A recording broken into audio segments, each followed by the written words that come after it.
68-year-old Remy runs a private rescue centre for big cats in France. Passion, les fauves.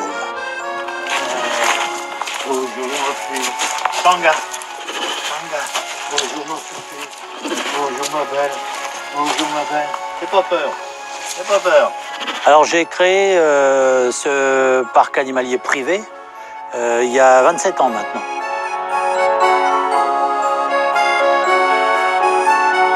J'ai eu cette passion, j'avais une discothèque donc avant et je faisais beaucoup de spectacles. J'avais fait venir un dresseur, je crois que c'est en 1976, qui avait des panthères. Quand j'ai vu cette panthère que j'ai pu caresser, ça m'a marqué, ça m'a ému.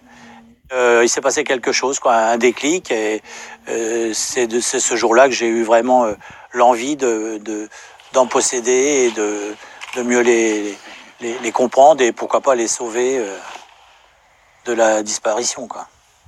4 years after, Remy decided to make big cats the focus of his life. Allez. Attends, je vais faire. Ça va? Qu'est-ce qu'il y a? Qu'est-ce qu'il y a? Tu ne me reconnais pas? Doucement, L'intéressé, c'était vraiment de les avoir avec moi, de les côtoyer, de les caresser, de les comprendre. Et je me disais, si je fais ça, il n'y a plus de vacances. Ça va être un travail à plein temps. So Remy set about making his property into a place for these animals to live in. Moi, c'est un parc privé, hein. C'est pas un parc qui est ouvert au public, hein. J'ai actuellement 5 tigres, une lionne et un lion. 7 au total, quoi. J'en ai eu jusqu'à 12 à une époque. Les plus vieux sont décédés maintenant. Ça pèse à peu près 300 kilos. C'est le poids du tigre blanc que j'ai actuellement. C'est à peu près le poids maximum d'un tigre. Julie, la tigresse Tabi, c'est ma favorite parce que c'est avec elle que j'ai le plus d'interactions. Elle est très câline. Allez, allez, ma grosse. Allez, ma grosse, allez, là. Calme-toi, calme-toi. Calme-toi. Quand je rentre avec ces animaux dans les parcs, j'ai toujours un bâton. Oui.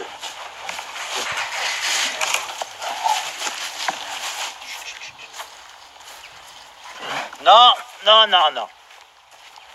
Mais c'est du bluff permanent, quoi. C'est-à-dire, Non. l'arme secrète, c'est le bluff, quoi. Viens, viens. Viens là-bas. Non, pas l'appareil photo. Non, non, non. Non, non, si on veut vraiment les avoir proches de nous, déjà, il faut faire l'imprégnation, comme j'expliquais. Alors, elle s'appelle Tina. Elle a presque 8 mois. Une belle petite lionne. Oh, oui, ma jolie. Donc, quand ils sont petits, c'est biberon toutes les 3 heures, jour et nuit, pendant 2. Doucement.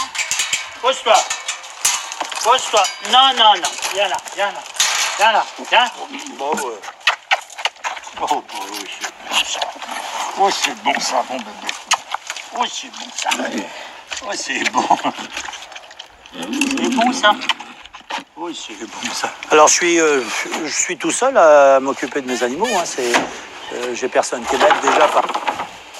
C'est des animaux qui mangent à peu près 5 à 7 kilos de viande par jour. Allez. Oh, gros pépère. Doucement. Doucement. Ça fait à peu près, pour tous mes fauves, une dizaine de tonnes de viande quand même.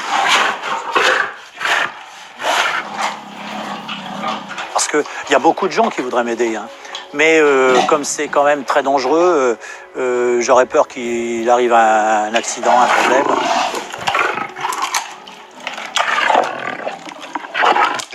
Même les bénévoles, je les... Mais c'est ce qui est passionnant, quoi. C'est ce qui plaît, quoi. C'est une montée d'adrénaline.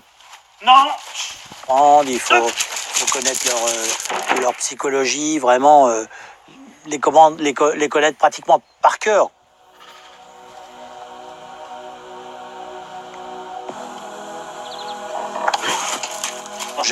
jamais avoir confiance à 100%. Parce que si on fait confiance avec ces animaux, on a l'accident à un moment à l'autre. Hein. Alors avec ces animaux-là, j'ai pas peur, hein, parce que j'avais peur déjà, je rentrerai pas dans les parcs avec eux, parce que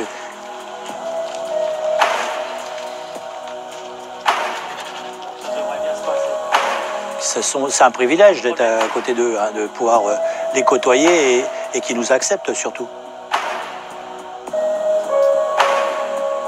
Donc le fait d'être à côté de ces animaux-là, ça me fait du bien, ça me permet déjà d'être plus patient. Parce qu'avant j'étais un peu moins patient, mais le fait d'être avec ces bêtes-là, on est forcément obligé d'être plus patient, parce que si on n'est pas patient,